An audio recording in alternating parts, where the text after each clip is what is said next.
Nice to see you. Thank you Nice for to see you. talking to me tonight. Oh yeah, thanks for coming on. Anybody that wants to spend time with us, we're more than happy to sit and talk. Well, I hope I can see Chris Druin's face, but he hasn't come on yet. But I how are haven't. things with you? Oh, there you are. Oh, wait. There you are. Yeah, I'm trying to figure out why the Kaz hi, Chris. video was all screwed up. We had you kept flipping from the camera of the person talking rather than just having all three of us on the screen at the same time. Yes, I noticed that. So I don't know what that was. It's probably in your settings. I probably screwed something up again. We need an intern. I can do it. I'm glad you sent me the link because I would have messed that up. Yeah. All right. For sure. All right, we're recording. So did you get a chance to watch the Cosgrove one yet? I did. Yeah. Yes, sir. You guys played a couple of places. He's done a couple of things. Yeah, no, it should be good. All right, so Mike, first question. How the hell do I pronounce your last name? Schanhals. How is that again? Schanhals. Schanhals. Yep. I'm not going to try to spell it. I just wanted to know how to pronounce No, it. it's harder than it looks. It doesn't sound as hard as it looks, I think. Okay. He's been butchering it for like 3 days. I've spelled it 17 different ways every time these guys ask me who we have on tonight. So Yeah. give us your give us your whole name, rank, serial number, day job, where you coach, all that kind of good stuff, so people know who the heck you are. Mike Schanhals, head the coach at Hope College in Holland, Michigan. My day job is as an English teacher at North Muskegon High School. And I think that's pretty unique these days. Not too many college coaches that are still spending their whole day with teenagers first. Yeah, I was wondering because it doesn't seem like at the D3 level I know anybody else that has a day job. And I see you on Twitter posting about your students and your kids and what's going on. And I was confused. I just assumed that every D3 job was a full-time gig, but you're making it work and doing quite well with it, it looks like. Absolutely. Yeah, I love it. It's a good balance for me. I enjoy the balance between the two things and working with a variety of kids. So I think I have 163 kids that I'm responsible for, from start to finish during the course of the day. So it's keep me on my toes. Wow.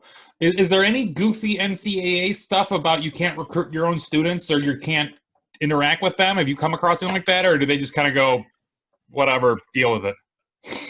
I think that hasn't come into play really that much. So I live in Muskegon, Michigan, not exactly a lacrosse hotbed. So I have a student who is in my English class who is coming to Hope, but he played on the summer team that I coached. And so I think we follow all the rules, and I'm pretty aware to keep everything separate, right? So we don't really talk about that. I don't bring that up during the day. If we're at practice, then of course we'll talk a little bit about it. So when it's time for English class, we're locked into that for sure. Nice. So with you teaching in Muskegon schools, in Muskegon being a powerhouse of high school football in all places, it seems. I teach at North Muskegon, so there's a difference between North Muskegon high school football and Muskegon high school football. But North Muskegon's got a good football tradition, but nowhere near what is going on across the lake here in Muskegon. But in addition to North Muskegon and Muskegon High School, hasn't Mona Shores made a state championship run recently? Isn't Muskegon a football town? Absolutely, yeah. It's a town full of athletes. It's always been kind of a blue collar place, and we've got a lot of kids that come out of here that are very accomplished and outstanding athletes all across the board. So from football, probably the most notable. We've got some really good hoops players that have come from here, and a lot of hockey players here too. Yeah, hockey is definitely one I forgot and is underrated.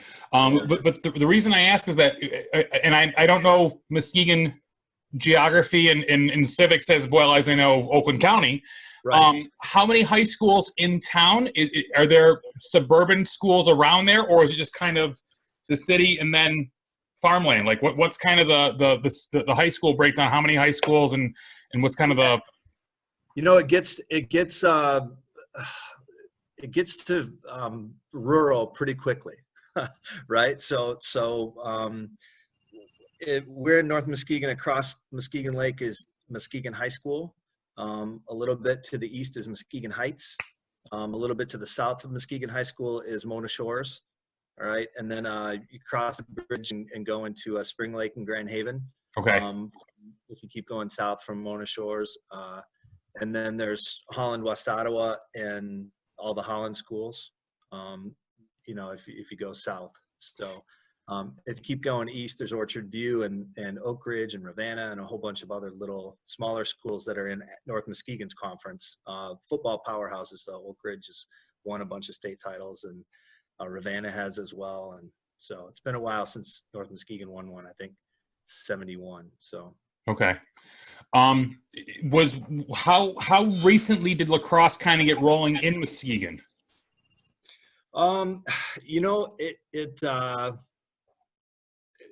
Reese Puffer High School allows North Muskegon kids to co-op, so that they've been able to co-op for about 5 years, I think, 5 or 6 years. And they had a team a few years before that. We started, obviously, when my boys, I have 2 boys, a 22-year-old and an 18-year-old. And when they were little, we started playing just for fun. And they played every other sport. It's a small town, so you play everything. And so a couple of dads and I and some of the hockey parents got together and just sort of threw sticks out in the grass and had little games on Sundays. And then Pete and Sue Blackburn started an organization called Northside Lacrosse, and allowed all sorts of kids from whatever school was within driving distance to come and play. And then Reese Puffer started out of that. So that was really the first team that was in Muskegon. And then Mona Shores, this is actually supposed to be the first season for Mona Shores high school. And I was real excited to see what Coach Greer had cooking right there. So I was having fun going over there, doing some clinics and enjoying watching just a total beginner just grab a stick and pick it up and use his athleticism and run around, and it's so fun. So we just recorded with Summer Aldred, the head coach at Cass Tech's women's program, and same thing. First season, went through all the scheduling. The debate is those kids worked so hard and they're not going to get a season. They don't know what they're missing versus the kids that do know what they're missing, but it stinks for all of them all around. Chris Colin jumped on late, but I assume that you two know each other. Yeah. How you doing, Coach? Good to see you. Yeah. I'm in mourning because Dead and Company official canceled their summer tour today. So no, they did. Yeah. Uh-oh. This is the longest that Bob Weir has ever been home in his entire life. Like ever since he was 17, has been on tour. What do you think he's doing? Drinking. He's hanging out. Yeah. Yeah. Coming up with some new stuff. That's going to be great. Yeah. So I guess the reason why I'm kind of going down that Muskegon path is with you being a D3 coach, but a high school teacher. Right. Does every high school coach in the area automatically come to you as the local guru expert resource? And how much are you involved with helping out the youth programs out there? Oh boy. I wouldn't say that I'm a guru because I started late too. I didn't start playing until I was in college. So I was an athlete growing up. But I never had an opportunity to play until I was in college. So I always feel like I have something to learn, and it's so much fun, and then to share that is just that's great. So I think I've helped out with Reese Puffer, Mona Shores, Grand Haven, Holland, West Ottawa, Holland Christian. When I was at East Grand Rapids and the head coach there, we started a Grand Rapids Middle School Lacrosse League for kids from any school, anyone who wanted to play. That was a long time ago, but Rockford, Lowell, Spring Lake. I went up to Petoskey this summer. That was a blast.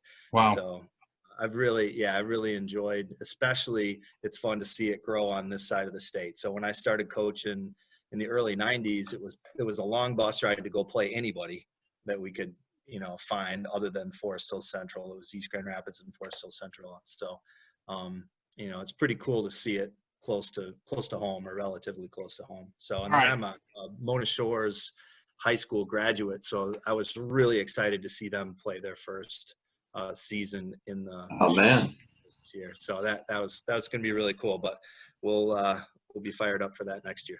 All right, so I got to ask a follow-up question then, because you said when you were coaching in the early 90s, I didn't realize that I just thought you were my age. I'm 44. I thought you would be more in my wheelhouse. When did you graduate from Mona Shores? Where did you go to college? And then where did you start playing? Yep. So I'm a 86 Shores graduate. I was playing, I was thinking about playing, I played junior hockey growing up, thinking about continuing that. Decided I didn't want to live in Sarnia. I thought I'd go to college. So I ended up at Hope College, which was not where I thought I was going to go. But boy, I loved it. And I was playing on the tennis team there, and they needed a goalie on the lacrosse team. And my buddy Tom Kuiper said, "Hey, why don't you come try this?" And man, I loved it. Just absolutely loved it, like immediately. So wow, just was obsessed, right away with it.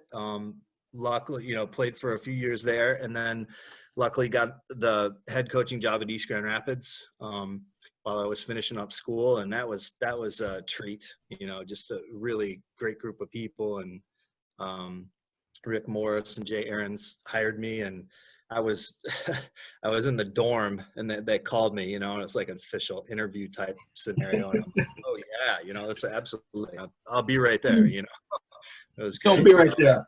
Right. I was very professional at that point in time. So it was just a stroke of good luck that I happened to be in the dorm close to the phone when they, it's not like today where they text you and find you. They literally find me if I hadn't been standing right there. So what years were you at EGR? So I was there in 92, 93, 94. Okay, so I wanted to follow up and ask you about a couple of names, and I'm trying to remember. My buddy and I, Mike Sullivan, ended up going to the All-American Lacrosse Camp in Baltimore one year. Yep. And we show up, and there's two guys there from EGR. One, I think, was Judd Aarons. Judd Aarons, yep. And the other guy, Greg Tanis, maybe, or Greg Tanis. Yeah. Yep. So Tanis was built like a brick you-know-what house, and had stick skills like an attackman, and all us dumb Michigan defensemen that couldn't throw and catch were pretty impressed by him. And Judd, I think, was a lefty that was sneaky fast. He could get around. He could get around anybody, and he could definitely put the ball in the back of the net. Now, he ended up at Gettysburg, if I remember right, and I heard he passed away in a car accident. Is that right? Yeah, unfortunately, I think it was a party celebrating his engagement or something like that. And yeah, just awful tragedy, just awful. But what a great kid, Yeah, and Tanis too. And so Greg and I actually knew each other before that. From our parents lived together near each other up north in Glen Arbor, and so we had actually known each other prior to that, which was pretty cool. So okay, great person, and I guess he's not a kid anymore. I suppose we're pretty close in age. I think I was 21 when I started coaching there, so he's probably only a couple of years younger than I am. So. Yeah, I mean, he looked like he was 30 when he was 18. He was a big boy. He did, yeah. He could ball too. That was really fun to watch him. And I still my hockey elbow pads are Hopkins extra arm pads that he gave me from back in the day. No kidding. Yeah, I still remember we were on a bus trip down to Columbus, I think, to play Upper Arlington. And there was a little blip in like the USA Today or something, the high school report, and they had him as a commit to Hopkins. And everyone on the bus was like, EGR has a lacrosse team? They have a kid going to Hopkins? Like, what is going on here? So, yeah, that was a memory. And I do know that he came back and coached at EGR and won a state championship there as a head coach, if I remember. Yes. So, yeah. Yeah, it was fun. He would call me up and say, "Hey, you want to come to the playoffs?" And I was like, "Yeah, I want to come to the playoffs, man. Let's go." That's awesome. No, I got to ride along on some of those playoff runs that he had, and it was good stuff. So awesome. And those those days too. So I've been dominating the conversation. Chris, John, I can keep going with my list of questions, or you guys can chime in. I know that Colin probably has all kinds of recruiting questions, or the best pizza place in Muskegon that he's going to ask you about. So we've got several. Yeah. Colin, you're muted. I can't hear you. I'm going to jump in, Chris. You know, once I start going, it'll be all over. So I'm going to give him 30 seconds, 20 seconds. Nope. You got an audio issue. All right, I'm jumping in. That's it. You got to fix yourself. Oh, wait. Nope. Now do it again. Oh, now you're off. Talk. Nope. All right.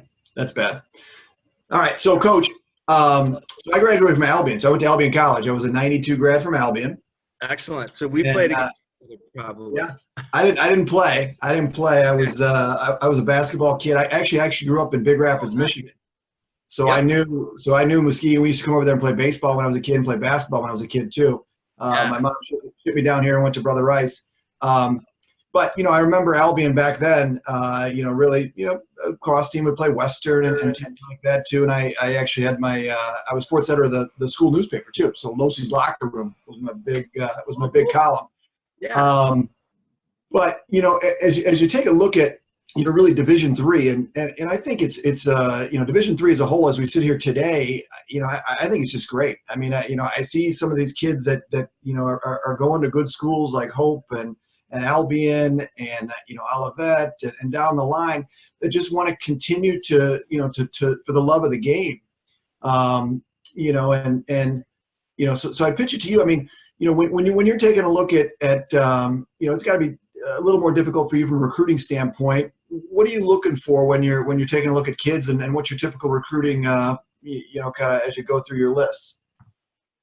Well, that's a great question. I think the first thing is the fit. That the academic fit is by far the most important piece of the puzzle.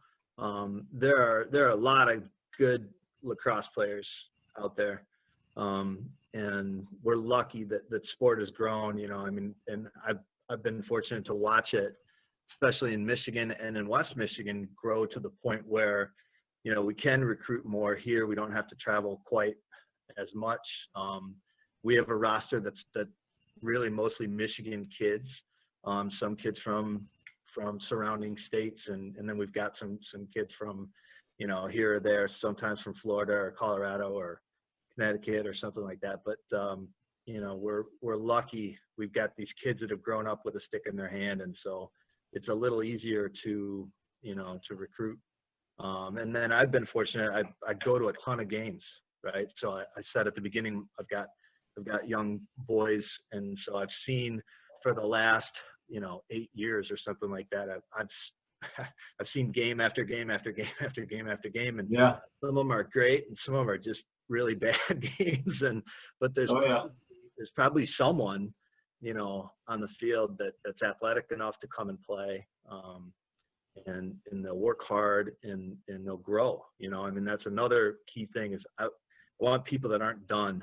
You know what I mean? Some kids I think peak in high school, and we can't have that. We've got to have people that are continuing to grow and learn and work and just have a great time and enjoy the game too. So and then I always ask how much they love it. Did they love to play? Right? You love to play. My last question I ask every single kid, and if they flinch at that, then I think about it, right? If they're burnt out, and I totally get that. Growing up and you get tired after a while if you're throwing yourself at something really, really, really hard and not having the proper balance and stuff like that too, which I think that's a thing these days. You get a little bit obsessed with this for sure. So. So I feel very fortunate, and so the academic piece, I love the game, and then obviously, we want to win, so we're trying to get the best athletes that we can, to us, and we're lucky that there's a good pool of talent out there. Yeah, no question. How many? Just one other quick follow-up. I mean, do you have a lot of kids that? Probably not a ton that play for you or come to. Do you have some kids that'll come to school first and then it falls into lacrosse, or is your team primarily made up of kids that are coming there to play lacrosse? Or do you have some that may go to school and then maybe play, maybe not play, but then good enough to play? You know, I've been there since 2004 is when I started, and we were an MCLA team, a first-year MCLA team at that point, and probably half the kids were just athletes, and I could get them convinced to come out and play, and it's completely different now. You know, I mean, that would be a very rare. That'd be a very rare thing. So we've got all recruited athletes, and you know we've got a lot of them, you know, to sort of sort through, and it's very, very competitive. And I think Division III lacrosse is very competitive. We've had some excellent players, especially in the last 4 or 5 years, come through. So. Oh yeah. Yeah, I know it too well. I lived it. I played hoops at Albion and blew my knee out freshman year, and that was pretty much it. And I just was in the fraternity pretty much the rest of the time, just writing columns. You got a head start on your career. Yeah. That's exactly right. That's all right. All right, Chris Colin, I know you got stuff here. I can see you chomping at the bit. You tried to jump in, but you may not be able to talk, so we may continue without you. Nope. Oh, Nope. Killing me, Smalls. Just call in. Call the number. Call the phone number, buddy. Yeah, All just right. dial in. Go ahead. All right, I might have to send him the invite for the dial in. You put it in the text. It's in that text. Yeah, he's got it. So yeah, as we are not professional media people, we had a great podcast with Izzy Skane from Northwestern, you know, U.S. under-19, you know, world champion. Right. Northwestern even had a compliance person listening on the call. Yeah, I forgot to hit the record button. Well, it's because I wasn't there. I mean, you really I mean, I don't know if you did it on purpose, but subconsciously, because I couldn't be there, then that was it. Yeah, that was it. And like I said, we had Summer on the other night, probably two of our most intriguing young up-and-coming people in the game, and the file's corrupted. And I'm trying to find some audio wizard or video wizard to help me try to see if I can salvage any of the data, but oh well. Coach Colin, are you there? He's looking. He's looking. We've never had this much technical difficulty. It's probably me. I'm jinxing it. I have a knack. Some sort of gremlin. Yeah. So I'll ask you while we're doing this. Have your seniors been discussing coming back for the initial year? Are they thinking? Are mom and dad thinking it's too expensive? Just graduate and move on. Like, what's kind of your team's senior class and the rest of the class dealing with right now? That's a good question. Hope does not offer graduate programs. So, you know, I pretty much told them, yeah, you gotta, you know, I'll recommend you if you want to go play somewhere else that does have a graduate program. But yeah, if you're done, you need to go. So, you know, I can't offer them any financial assistance, obviously. So it's kind of a no-brainer for them. My oldest son is at Michigan, and he walked on and is playing this year, and I hope he will go back and play next year, so he can maybe get another year out of it. He's having a great time doing that. Yeah, he's having a blast. So I think, yeah, it's kid by kid and their circumstances, and I think that's going to be the case, you know, across the board as well. I did go in the transfer portal this week, and wow. That's pretty amazing. There's a lot of action in there right now. How many were in there? I mean, could you even get in? It was probably clogged up. Yeah, it was. There were some times where it was just sort of sitting there. But I think there were 127. And wow. Just D1, you know, part of it. So, and D2 was bigger, and then D3 has been added this year because of this, and that's crazy too. There's lots. I didn't even count there. I didn't make it all the way through that list. So, is that open to the public, or do you have to be have a username and password to log into it? I have to have a username and password to log into it, but I would imagine you'd be able to ask to get that. Yeah, I guess I'm curious, but I don't care if that makes sense. Like, yeah, it does. If you said, yeah, go to www. More important than me if I can reach out to somebody who, you know, might come and help us, you know, and it's a good fit for them academically if they're a pre-med kid or engineering student or something like that, and they want to come and study. So Yeah. I guess if you said, yeah, Drew, and go to www.this, I'd click on it and scroll. If I've got to do 1 ounce of effort and send somebody an email, I don't care that much. Voyeur. You're a voyeur. Yep. They'll put it out there though. You know, everybody knows Michael Sowers is in there, right? Yeah. Is he looking at Hope? Is that the rumor that we're going to start? I don't think so. Okay. I would doubt that. UDM. Listen, I've been hitting him up on Twitter trying to get him. I'd like him to become a Titan. You know, he ain't coming to. That's not going to happen. Good sound from Colin. You know what? You doubt me, Coach. I got ways. Not gonna happen. Sorry, I've been on Microsoft Teams all day on this computer, and it's Microsoft Teams and Zoom don't like each other, so I'm trying to figure out what's going on. But sorry. You're good now. Yeah, I can hear you. Good to see you, man. What's up, man? Okay, big question. So, I've been watching this Michael Jordan documentary, and you know, as a Bad Boys Pistons fan, you know, Oh boy, he's a mess. I wonder where that was going. Yeah, I'm excited to hear the rest of this question. And I'd like to know why. I'm assuming you're a Jordan fan. When I was a freshman in college, my uncle, who is my hero, he's like a maybe 10 years older than me, growing up, and a football player at Illinois, and just a stud, you know. And he calls me and says, "I'm living in Chicago. I got some tickets to the Bulls game. If you can get here."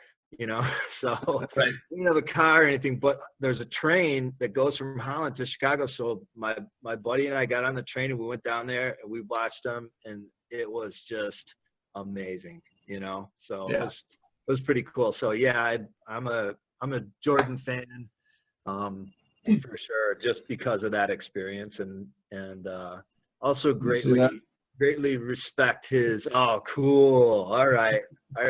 Yeah, greatly Look at respect. that young Losi. That is a young Losi right there, folks. Oh, look at that. Is this like when he was in town for the Ryder Cup or something? No, he was just. This is when I think he was a rookie because I was working at Oakland Hills and he was there playing golf, and so we tracked him down. The interesting part of that story, not to hijack the story, but we got on Jordan, is that I've had this picture obviously since let's see, this is 90, early, 89, 90, somewhere in there. And all the NBA teams stay at the Townsend Hotel here in Birmingham. Yeah. And I've done, when there's been events at Oakland Hills, I've driven the golfers back and forth and stuff. But I always knew when he was in town, I would take this picture and I'd stand over there and I'd stand outside like those people, and I'd be like, dude, I mean, he ignored me 4 times. I mean, look at this thing. I mean, it's me and him. I mean, it's not like I'm not looking to sell this thing to anybody. I don't think anybody's well, maybe now, but with my media credentials, but Well, of course. he never signed it. He never signed it. So Well, you can tell it's him, and that's before Photoshop. So exactly. Yeah, exactly right. All right, Colin, are you back? Are your internet issues? I'm back. Okay. I'm back. You froze. I watched it, and I think about the Bad Boys, and I'm a Bad Boys fan. yeah, And so I'm not a big Michael Jordan fan because, that was the next situation. Can you talk about the process of kind of how you took on that beast that was Albion, and you kind of got there, and how that process went with recruiting and kind of how it went, and then finally getting to that championship for the conference, and how that felt, and kind of the story of how you got there, and then how it felt to finally knock those guys off? that's a cool question. Thanks, Coach. I appreciate that, especially since we're Jordan in this scenario, and that's okay. The Albion's the Bad Boys. I'm good with that. I'm sure Coach Nicola would rather be the Bad Boys. So Yeah, I don't think it quite went down like that, but just to go back to the hoops for a second, huge Rodman fan, and Rodman played, of course, for the Bad Boys and for the Bulls, so that kind of tied me. I was a Rodman fan before I was, so I don't know. I just appreciate people who hustle like that and just lay it all out there and compete. And he was the worm. I appreciate it. Yeah, I remember as a little kid, and we must have been watching my uncle play football, and my grandfather was clapping, but he was clapping for the other team because they made a nice play, and he's being a gentleman, and I'm looking at him like, what are you doing, Jake? What are you doing? Why are you clapping? It's the wrong guys, and he's like, that was a hell of a play. You got to look at that, look what he did there. And he explained it to me, and I was like, okay, I really appreciate that, so as far as our rivalry with Albion is concerned, I love Jake and I love those kids. I mean, I probably recruited, most of those kids on his team too, and knew them when they were younger and stuff like that too. So it's fun to be in a good game like that, a really good game. And you look forward to that, right? You look forward to that all year. There's a little bit of bragging rights. There's my assistant coach, Chris Schelt, gets really fired up and he's all pumped up and, he's like, so-and-so is talking, stuff to us. And I'm just like, man, it's cool. That's cool. I love all of that, so that's nice. So yeah, I mean, there's no doubt, really Adrian were the big dogs and then Albion knocked them off. And I had so many conversations with Jake about how they were going to do that and how they were going to figure it out and how they were going to build it. And, I feel very fortunate that we were in a position to be competitive with those guys and then to be able to sneak a few out there. So it was going to be a heck of a game that was supposed to happen last Saturday. I'm still reeling from that a little bit, the lack of that experience there. So I was literally cleaning the locker room out, man, inventory and stuff today, and I was like, oh, I can't believe it. That's not right. That's not right. I can't believe it. So anyway, but yeah, I've got a really good, 364 days of the year, just a fantastic relationship with Jake, and that for a couple hours, we get after it and get at each other, and that's fun. So glad to win it though. I like to win better than to lose. So of course. Yeah. So going down the stretch last season, you beat them in the regular season in overtime. Yeah. Tight. Then you beat them in a 1-goal game in the league final, and then you lose in overtime to John Carroll. Oh, yeah. How many heart attacks, how many of your 9 lives did you use up? How many fingernails did you bite off? Like that was 3 out of your last 6 games. I just live for that. The games are so fun, even if they're up, down, tight, whatever. It's just to be in that locked in mode. It's the next best thing to being an athlete and being in a big game like that, which I still think coaching pales in comparison to actually playing the game. So, but yeah, I just love it. I love that moment, and I have so many good memories, even of the loss and the losses, tight losses, especially that we've had over the years, and I think it makes you hungrier, to come back and get at the next time. So, yeah, it's just fun. I pour my heart and soul into practice every day, and game time is it's a treat. It's a treat.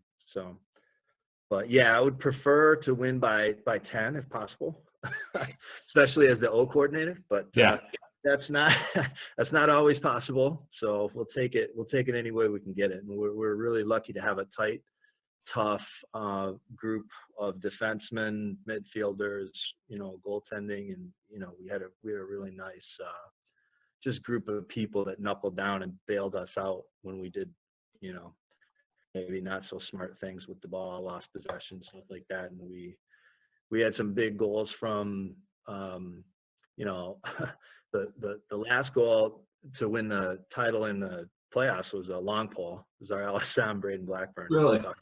So yeah, it was beautiful. So it's neat to see people have an opportunity and then step up and contribute, and that's all part of the fun. So.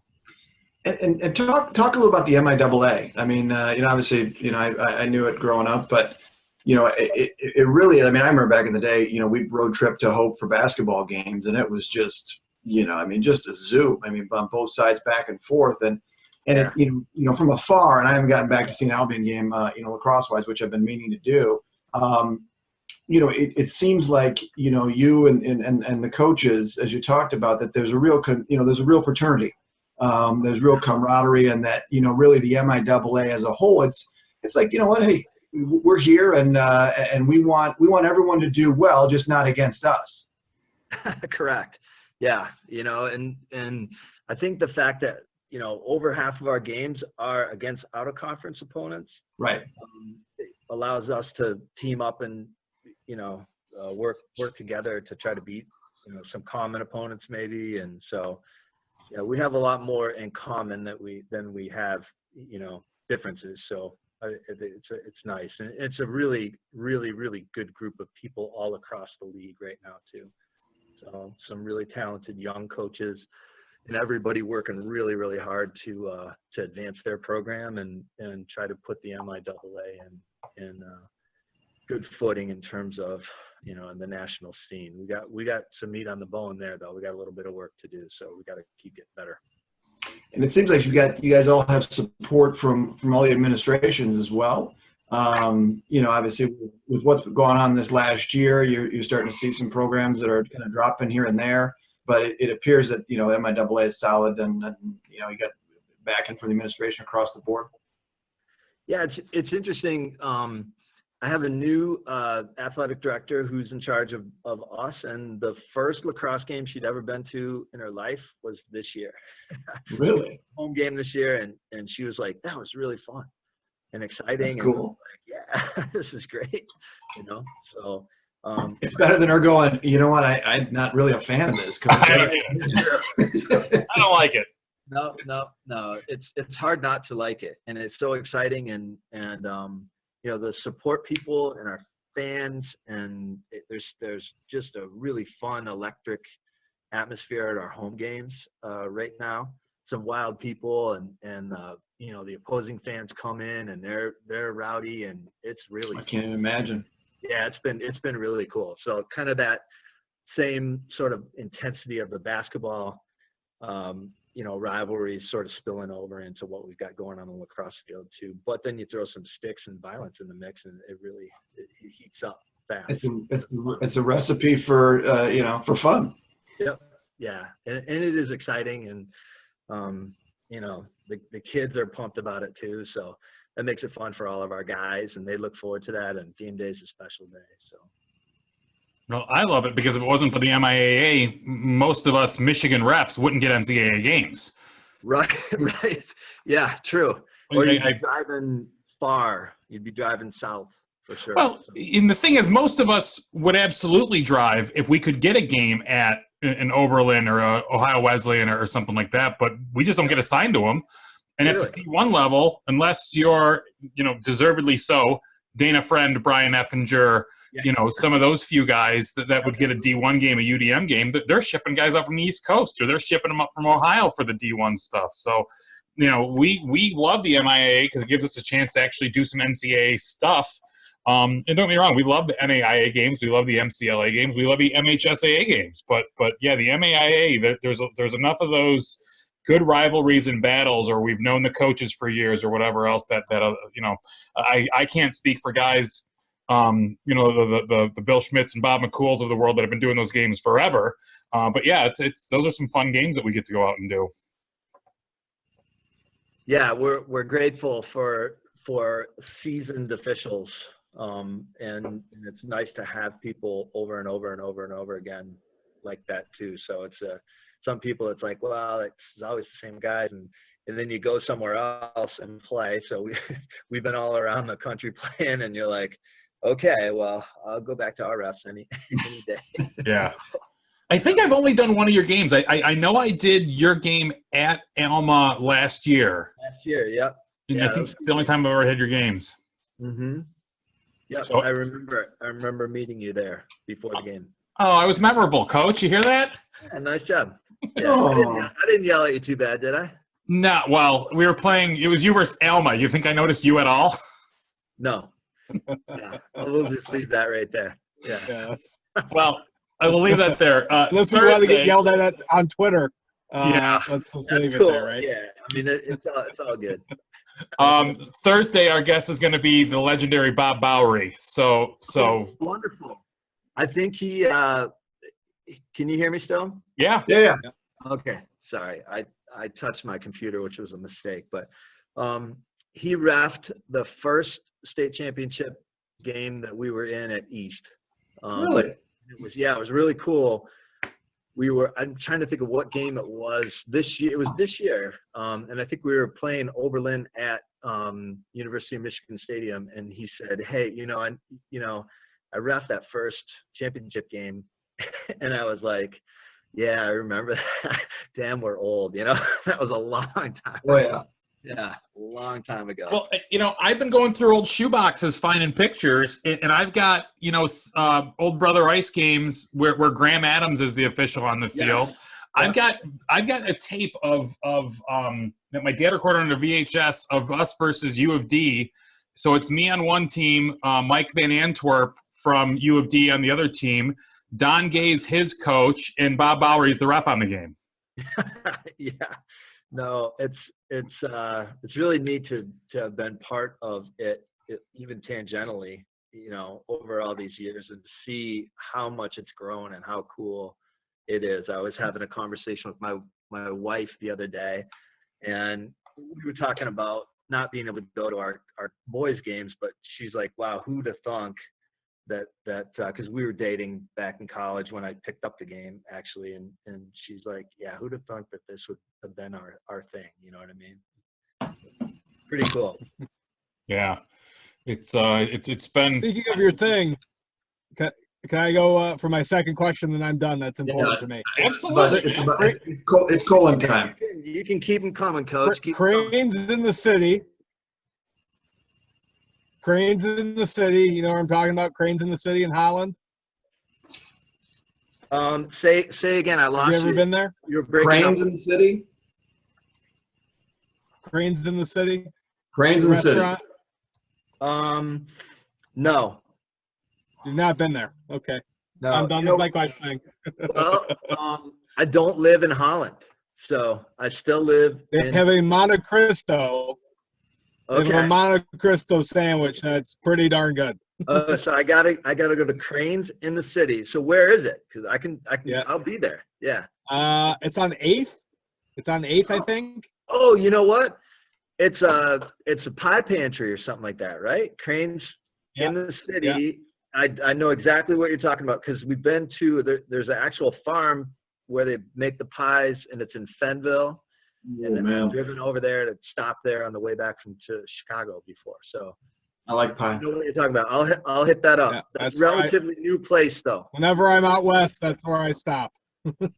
Cool. They Okay. have a Monte Cristo sandwich. That's amazing. And you got carry out. You got carry out tomorrow, Coach. Just we'll call it in and pick it up on your way. It's good to go. Yeah. Love it.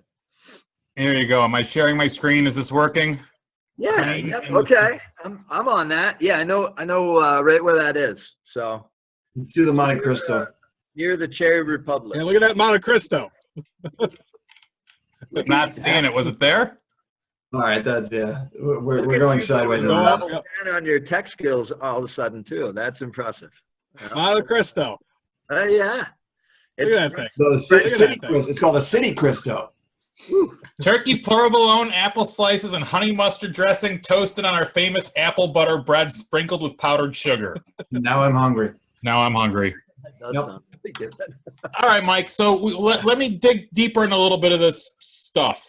One thing that we do every episode, we do talk about the state of the game in Michigan, and we talk about the role of the Michigan chapter of U.S. Lacrosse.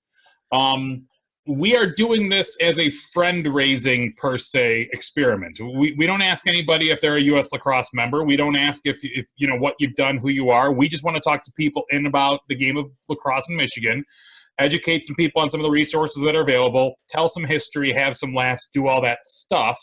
But as the president of the chapter, I'm absolutely going to be an advocate that people should join because we do a lot of good things through grants and coaches education and everything else. So as I was going through some of the internet news and stuff out there, I'm seeing stuff about head coach doing a coach's clinic in Hope, or head coach coming down to this area to do a coach's clinic. Is this just you're doing it out of the goodness of your heart and you're promoting it? Do these programs approach you and ask you to do it? Are you interested in becoming a coaches development program trainer for U.S. Lacrosse? Like, what's kind of your mission statement with all of that? Yeah, absolutely. I'll help out however I can. And, you know, usually someone knows somebody and says, hey, you know, I think Mike knows something about lacrosse. Why don't you have him, you know, why don't you talk to him or call him, and they'll say, yeah. And if I can work it out, you know, I'll drive down. I've done some coaches clinics. That's been really fun. But mostly it's fun when you got kids that have never played before, or kids that are just really hungry to learn. And so, yeah, I've done a ton of beginner clinics, and it's because I'm a beginner, you know. I mean, it was something that was such a treat for me to be able to pick up a stick, and you know, I have never forgotten how cool that was. So I actually teach we have a sort of a spring term at school here where I teach, and I teach a class called speed lacrosse, and we just throw sticks in the middle, grab a tennis ball, a couple of nets, and we just rage for the hour. No one barely even says anything. It's just like pick it up and go. Everybody figures it out on the fly. It is just a blast.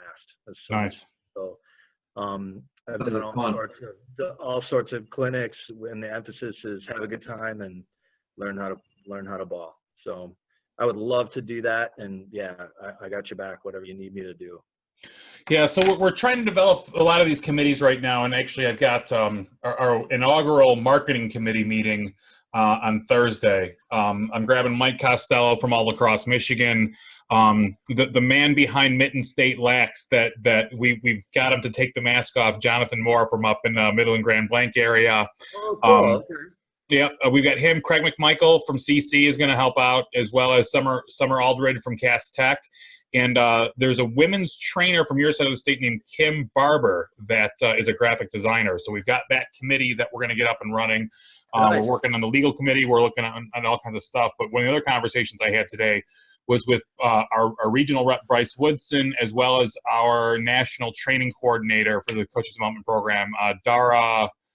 It starts with a W, and it's got a lot of vowels in it, and I don't know how to pronounce it. But I had a meeting with them because we're realizing that we have a lot of trainers on the west side of the state, but not as much mid-Michigan. We've got a couple on the east side, but really most of the trainers that we have are really come out of Portage, Muskegon, Kalamazoo, East Grand Rapids. You know, that's kind of where they're showing up. So what I'm going to really try to do is make a push to recruit people in different parts of the state.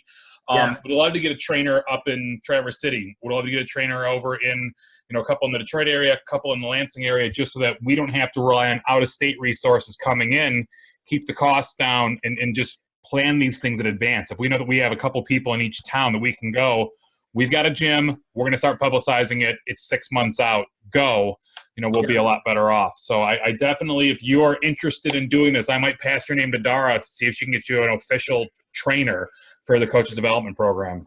Absolutely. Yeah. No, I'd love to do that. Love to do it.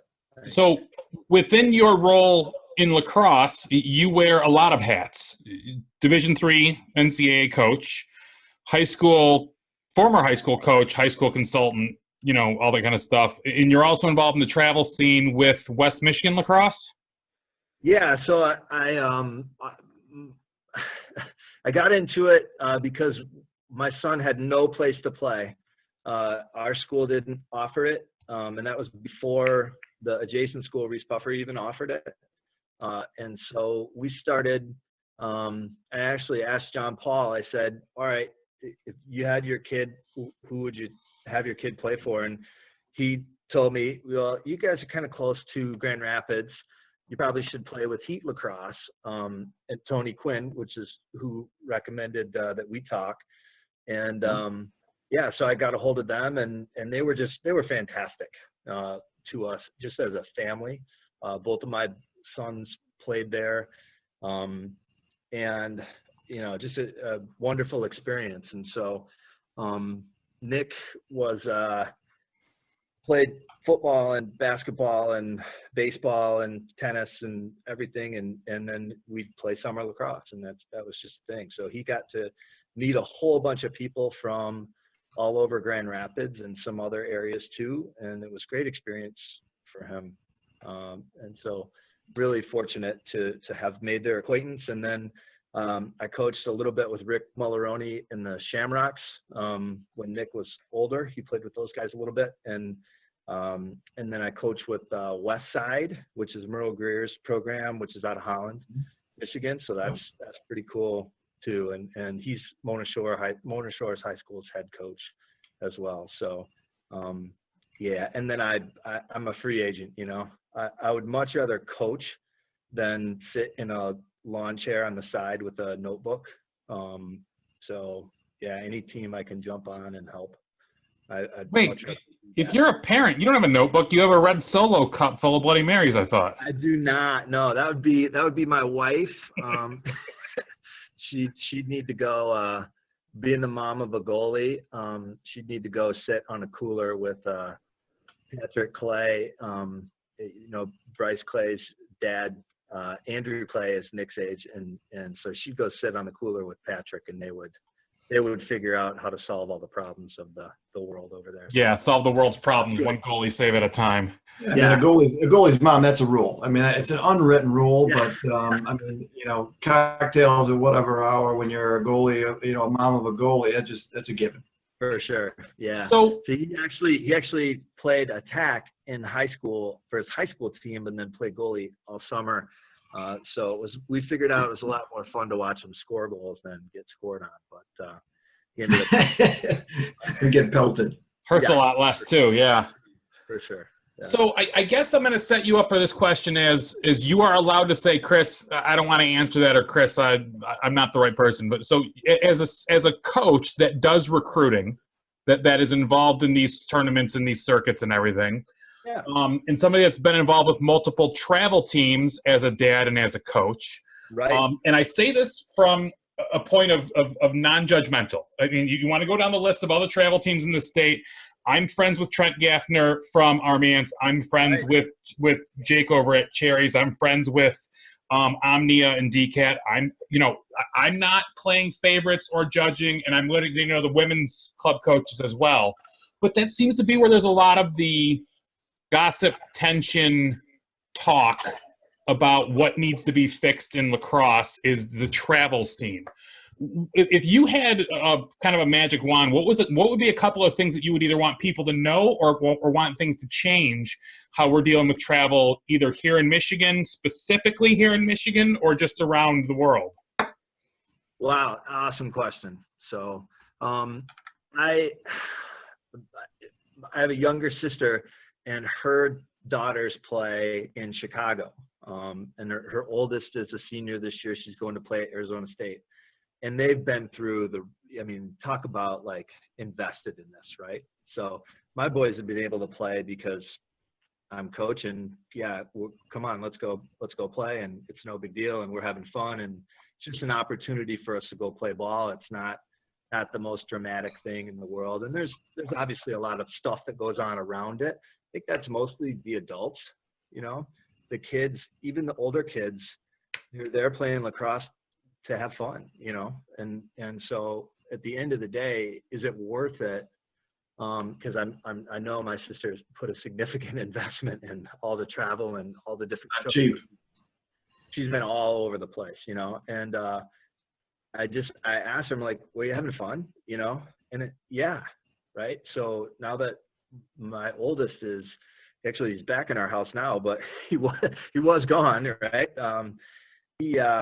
You know, those are just precious, you know, those road trips to New Jersey or someplace, we would never go there.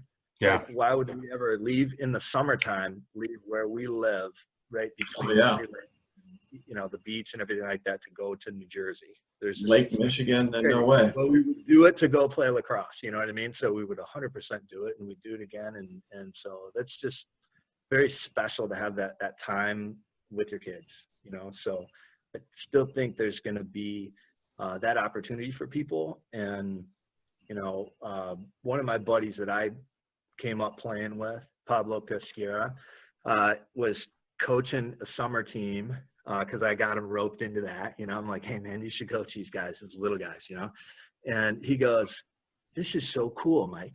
I didn't even know this existed. You know what I mean? And he's like, this is awesome. There's like 100 games today. And I'm like, yeah, there's games everywhere, man. This is really cool. Let's go get a snow cone and watch it. Kona ice. Yeah, it was great. Kona ice, absolutely. And it was hot, So I think that was Pipe City or something like that. And so I think it's awesome. And I think, you can get carried away with it. And I know it's a rat race. And I know, sitting talking to my coaching buddies that they have, we're going here, we're going there, and all that kind of stuff. And it's like, I've been really lucky to see it through the eyes of my sons and my nieces, and they're just having so much fun, So I think if we just keep that in mind, if you're paying for them to go and have a great time, every weekend in the summer and going to a place they wouldn't be, then it's worth it, right? Yeah. So, but if and on that note, yeah, right. One of the things that we've talked about, Chris, we talked about in the show is, utilizing the U.S. Lacrosse platform for parents as well, where, they may have like in your situation, like what going way back when, what am I going to do? Where do I want my son to play, travel, where would I go? What would I do? And I think we've got the opportunity at U.S. Lacrosse to kind of bring that parent element. So, someone like you, we could tap into for some resources potentially on what's going on the west side of the state. If someone lives in a certain area, where, and really ask some questions and just be a resource. I went through it with I had an older son go through Rice. I've got a junior there now. And then I've got a daughter that's going to be coming up through the system, going to go to Mercy next year. So I think that's something that there's a need for that, because you don't know what to do as a parent. You're intimidated. Yeah, and I'm not saying that there weren't some moments where we're like, what are we doing? Right. Why are we doing this? And some conversations as parents about it. But we would just ask the kids, are you fired up to do this? Well, let's go do it. And if they weren't, right, then we had to back off. As competitive as people as we are, we had like, okay, slow it down here a little bit. Let's listen to them. And so, I think most people have the resources to figure it out and do what's best for their kids. And, I'm not naive. I understand that there's a lot of hype and there's a lot of competition, especially trying to make your high school team and things like that. But really, if the kid loves to play, they're going to play. And I say, if it's a chore, then they're going to, Yeah, and I say this from a point of respect, because most of the like we said, and Chris Cullen actually kind of made sure I understood this in a conversation. It is about the boys having an experience and having fun and getting better. It's not all recruit, and all these coaches are just in it for the money. Most of these guys, I think, started their programs from a point of, hey, there's no other opportunities. So, like, you look at what Ken Brubaker has done on the east side, Grosse Pointe. Been the one carrying the torch, stringing more sticks and teaching more kids and youth clinics and everything else. And he's been able to make a living on it. But, if you follow Brubaker on social media, nobody honors the game or is obsessed with it as much as he has. I mentioned Trenton Gaffner. There's not a lot of competition for lacrosse youth players up in a Flint box league, but he has kids in that area that are interested in playing. So he found a facility, and he's doing box lacrosse in the city of Flint, and he's doing, youth training and travel teams out of Fenton. Well, great. Somebody's giving those kids a chance to play. And we see it for every one of those guys, not to mention the guys like Kaminskis who started the Cash Cows because Clarkston parents didn't have a travel team or these other guys are out there and just really did it from a point of the kids want to play, the kids want to get better, we'll start it. But I know that there is a little bit of now the finger pointing, the gossiping, the infighting of, well, they're in it for the money or they're in it for this. And whoa. Drew, and I'm going to go back to, if you take what Coach said and what you just said, and you merge them together, the typically the parent attitude is the problem. Typically the parents are the ones that are gossiping. The kids are the ones that are gossiping. If you go with the attitude that, hey, I'm going to go do the best I can do, I'm going to have a great time, I'm going to play with my friends, or I'm going to play with a bunch of people that might be a little bit different than me. Let me get out of the skin of my high school and play with a different group of people and maybe try a different position. If your attitude is correct, the club lacrosse is great. And I think that we act like it's these proprietors that are the issue. I don't think that they're in it to help kids and to make a living and to do all that stuff. But all that other stuff, you know, it's your parent attitude. And if you just talk how Mike handled it and approached it as a parent and as a coach, a lot of parents, if that's their attitude, and they're competitive, you know, everybody's competitive. For sure. But if they approach it with fun first, you know, great relationships, and you know, everybody likes to show up and win, let everything else just happen. Listen, So I think it's a parent thing more than it is anything. I am a poster child, right? I'm a poster child for what not to do and then what to Yes, do. you So are. yeah, I mean, thanks. You didn't have to say it so abruptly, Coach. Jeez, I mean, I'm trying to put myself out there. God. Yes, you are. No, I am. No question about it. No, you know, I did it the wrong way, right? And I did it a number of years the wrong way, and you know, and I look back and I've told my older son this. I'm like, I'm sorry the way that I was. I mean, I coached the Michigan Warrior program, and you know, 4 or 5 Red Bulls before the 8 a.m. game is not the way to coach lacrosse. I got to tell you, I mean, that's my tip of the day. And so, you know, and I went through it, and now my second son going through it, now it's just have fun, and he's met, you know, kids from you know, Forest Hills Eastern, and he's met all, you know, kids from all over, you know, and with social media, and he's more of a social kid as well. But you know, trust me, I know. So I agree with you, Chris. And one thing I want to say, though, don't be too hard on yourself. Don't be too hard. No, I've gone through. That's a separate show. My whole, you know, reawakening. Colin will tell you all about it. Yeah. And one thing I just wanted to add is I haven't coached a travel team in probably 10 years. And my 9-year-old son has been invited to travel team tryouts, but until he learns how to throw and catch, I'm not spending my weekend, you know, we're going to work on the fundamentals before travel. But as the guy that's going out and having these conversations with people saying, what do we need to work on?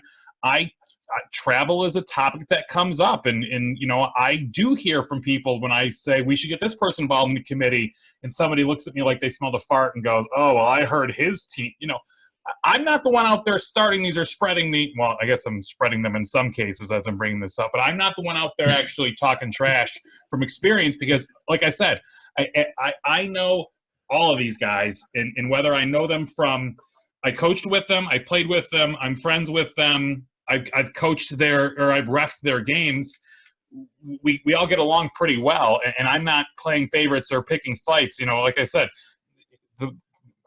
for every Mark Greeny, there's a Dwayne Hicks I'm friends with. For every Dwayne Hicks, there's a Chris Marucci I'm friends with. For every Chris Marucci, there's a Mac Lawler I'm friends with. I don't play favorites. I don't care. There is one interesting thing that's kind of going full circle back to the Jordan and the Last Dance stuff.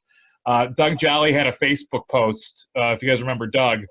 He said, wait, so Michael Jordan was cut from his high school basketball team and his parents didn't call the high school administration and demand the coach be fired? Insane. Of course, my retort was that what was it? Something like he did transfer schools 3 times. He did hire a personal agent, you know, all that other stuff. Oh, no, he just transferred to a new school, then quit his travel team without a refund and joined a competing program and had his parents trash the coaches on social media.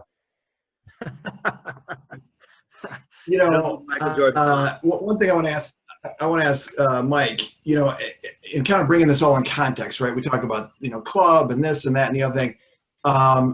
You know, what do you think lacrosse is going to take out of everything that's gone on with, you know, the canceling of the seasons across the board, the pandemic, and everyone being at home? You know, what do you think lacrosse as a whole? I mean, in my mind, I'm thinking, you know, we're talking about all this thing with the club teams. I mean, just think how much everyone is going to enjoy the club, you know, experience this summer, right? It's not going to be a chore for anybody. And I think it's an opportunity to bring everybody a little bit more closer together. But I'd like your thoughts on what you think, you know, this can do for lacrosse. Oh boy. I was afraid you're going to ask me this, I think, but just because I'm so locked into, trying to work through what we're going through right now. But yeah, 100%. I think people are going to be even more grateful to play, having had this time, kind of press pause on the whole thing and stop and reflect and look forward. So I'm excited. I'm a little, I'm looking at my calendar and I've already had, so this last week is the week I've already had it stuff. Now people are starting to call me. Hey, do you want to do this? You're still in the grieving phase. You're in the grieving phase. This, you want to try that? And I am sort of just kind of going, yeah, let's see, let's see. We'll see what happens and we'll see how this plays out. And, some people I talk to, they're like, yeah, I think we're going to be able to get together with 10 people. You know what I mean? Or I think we're going to, as long as it's a group under 50, we're going to be allowed to participate. And so I don't exactly know what this is going to look like. But I know everybody's going to be pretty pumped to get back out there and play. Right. So yeah. We've had my wife and I versus our two sons in the front yard. We've got like a daily tennis ball game going every day. It's getting a little heated the other night. So, but we're that jonesing to go play, and so I think it's going to be really exciting when everybody is able to do that. And are you going to play with your high school team? So I have a son who's a senior. Is he going to play with his high school team in a tournament? And is it just going to be sort of a local thing, which would still be awesome, right? Or is he going to play with his travel team again, even though he wasn't going to play with his travel team because it's after his senior year? You know what I mean? So it's a lot of things are up in the air like that too. Yeah, and with Ohio, that was kind of the for really the kind of the last hope in my mind. If Ohio would got to go forward with the season, then Right. theoretically, like Brother Rice, we had talked about potentially going down there, and I had games actually scheduled for Rice to go to Ohio if they had a season, and now that goes away, and now it's just all up in the air again. Where what do you do? June 1st, when's this going to end? What do we do? And so now we're kind of back at square one. Right. Yeah. So I mean, I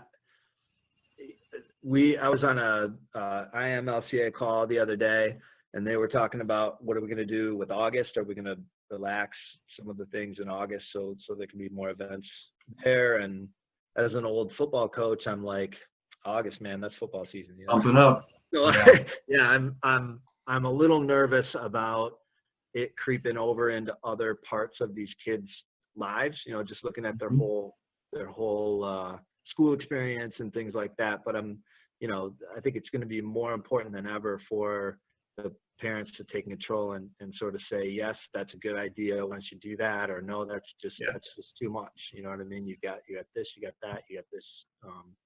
And let's make sure. So we've had trouble finding a date to have a prospect day. We're talking about one day, and let's get 50 guys on campus and let them run around and have a great time. And it's really hard. It's really, really hard to do that because there's something every weekend in the summer. And then, we end up doing it sometimes in the fall. But some kids come and, they played a football game the night before and they're beat up and should they be running around on a Saturday, all day? Right. Yeah. So there's competing, a finite amount of weekends, I think. And so I think we got to be careful as we go forward and try our best to just wait. We just got a notice from our friends the other day that they're supposed to get married on June 20th, and they're postponing the wedding until a later date because they don't know what June is going to look like. And they're worried that it's going to, this is going to be, right. Yeah. So how do we book all those events, now push them forward and still have social lives and athletic lives for our kids? Right. We try to keep these to about an hour. We're at about an hour and 10 minutes. I have two kind of parting shot questions for you as we wrap up, unless Chris or John has anything. Yeah, I want to whip her all the way around. I want a question from everybody before we go, if you don't mind. Okay. So I'm going to start and I'm going to finish because I've got two. Love it. Which is the next MIAA coach we have to have on so they can't say that I'm playing favorites? MIAA. MIAA, sorry. Thank you. Yeah.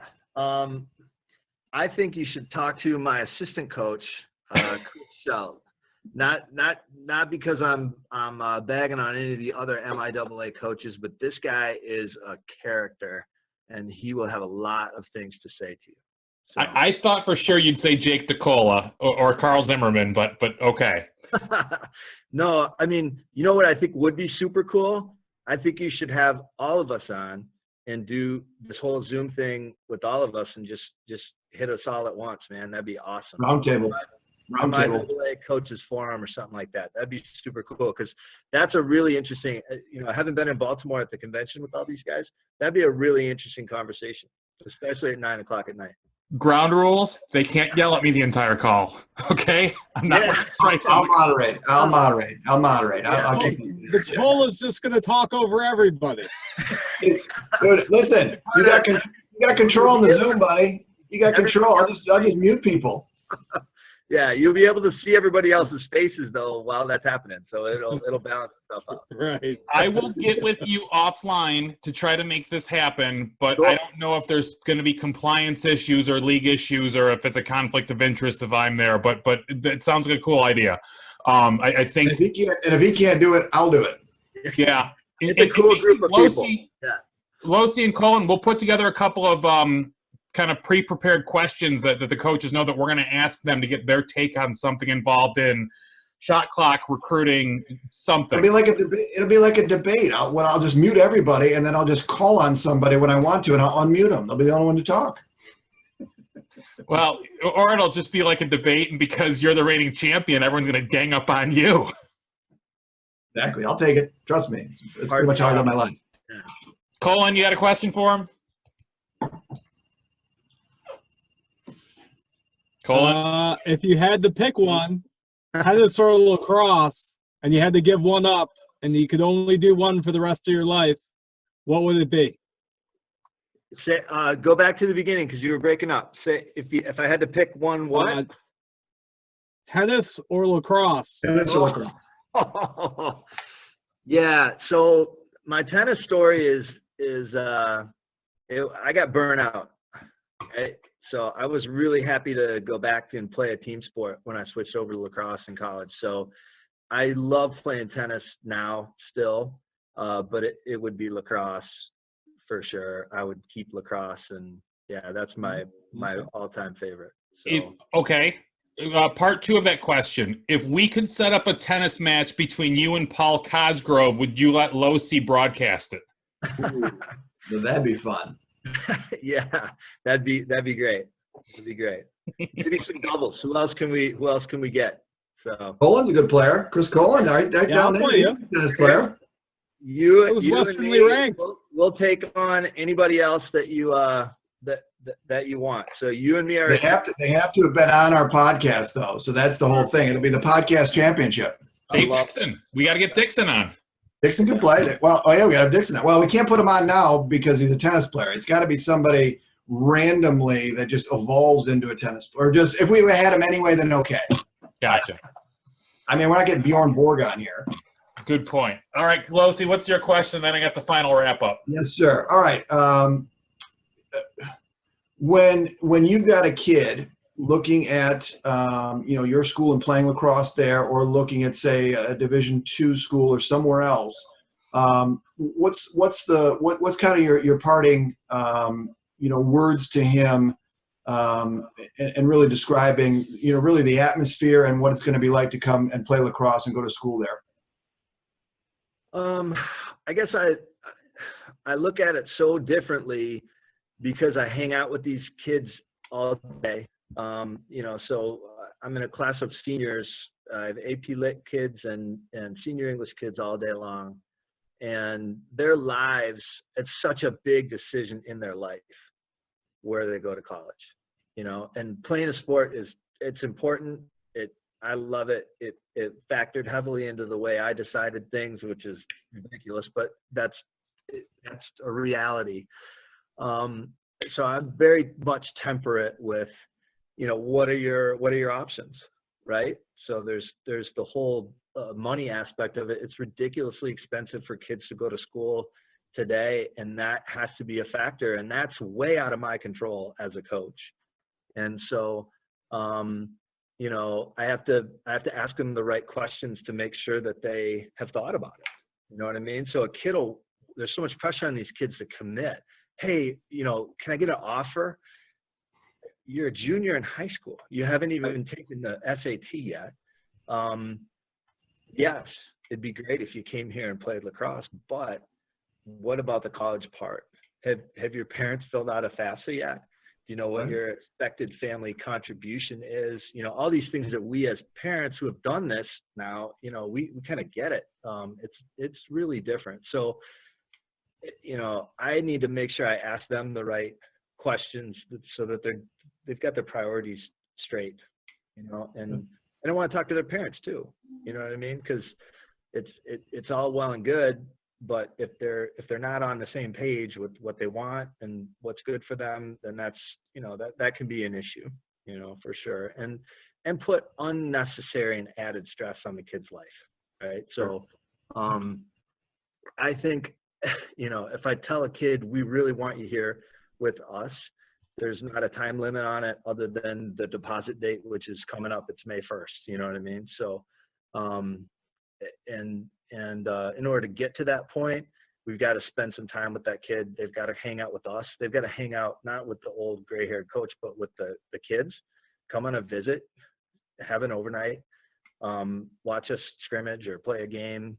You know, get a feel for what's going on. Go sit in on some classes. Sit with a professor. Hope is not a tiny school, but it's still, you know, close enough so that you can have an advisor who really knows you. My advisor from Hope College calls me every few months still. We have breakfast once or twice a year. Changed my life. So it's a fantastic place. It's not for every kid. So we got to find the right kid, and they have to make the decision. So I try to stay out of it. Honestly, you know, it's pretty cut and dried from my standpoint. Yes, you seem like a great kid. You fit in well with these guys, and you can ball. And if you want to come study here, that'd be great. Now figure that out, right? And I know that's really different. That's really, really different from, you know, all the rest of the stuff. And I've gone through it with both of my sons, and we were on a really interesting virtual tour with my youngest the other day. It was like an hour and a half long, and it was a PowerPoint, and it was like a picture of like an aerial view of part of their campus, and it was amazing, you know. And I was like, wow, I'd never thought to do it like that. I don't know. So people are getting creative right now with regard to this too. So, but really, you know, I think it comes down to that kid's comfort level, and you know, is this where they want to be or not? You know, so I would say, yeah, do your homework. You know, ask the right questions, and putting the questions in front of them so that they can get the answers to those questions. And if they decide to go, you know, somewhere else, I'm happy for them because they decided that, not because I, you know, flamboozled them into coming to someplace where they really shouldn't have been. And it Coming hurts to Holland, Michigan. Yeah, well, Holland, Michigan's a great place, but it hurts my feelings if I miss. If I feel like I got a kid to come and he didn't come for the right reason. He only came for lacrosse, and then he realized school kicked him in the teeth, and he's not thriving, and they have to go home or something like that. That breaks my heart. So I don't want that, you know. So I'm very conscious of trying to make sure that it's the right fit all the way around for these guys. Good. All right. I think that's it. I think that's the perfect way to kind of wrap up with your attitude on that and the kids. So I will say to everyone again, stay safe. Go join US Lacrosse. It's at uslacrosse.org. Follow us on Twitter, USL_Michigan. Find us on Facebook, US Lacrosse Michigan on Facebook. At Lax Losi, at Chris Colin. I'm at Chris Druin. I'm not even going to try to spell what the hell your Twitter handle is, Mike. You can't even say it. No. Coach Mike. That's who that is. Exactly. So, all right, guys. Mike, thanks again for jumping on here. I will follow up with you offline, and we will continue conversations. And we have to pretend we don't know each other next time we got a Hope game. Fair enough. Great to see you guys. All right, All buddy. right. Thanks, Coach. Thank you. Take care, buddy.